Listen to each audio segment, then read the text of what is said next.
Hello and welcome to this video. If you enjoy learning Java with me, make sure to like, share and subscribe to my YouTube channel so you never miss an update. In our previous video, we learned how Java works step by step. Now let's quickly summarize how Java works. First, we install the JDK, which includes the Java compiler, JVAC and JVM. A Java developer writes code in a .java file, which is then compiled by JVAC into bytecode.class file. This bytecode is platform independent and runs on any system with a JVM.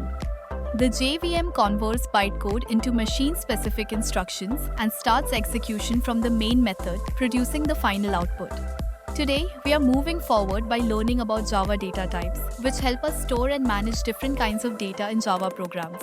In Java, data types define the kind of values a variable can hold, and they are mainly divided into primitive data types and non-primitive data types. Primitive data types are the basic building blocks that store simple values directly in memory.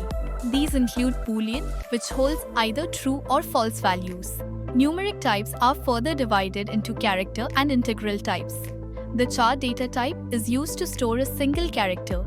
Integral types store whole numbers and include byte, short, int, and long. The byte type is the smallest and is used for memory-efficient storage. Short is slightly larger but still used for small numbers. Int is the most commonly used type for whole numbers, while long is used when working with very large numbers. Floating point types store decimal values and include float and double. Float is used when memory efficiency is needed but with less precision, while double provides higher precision and is preferred for more accurate calculations. On the other hand, non-primitive data types store references to objects instead of actual values. These include string, which holds sequences of characters, and array, which stores multiple values of the same type. Java also allows the creation of custom objects using classes.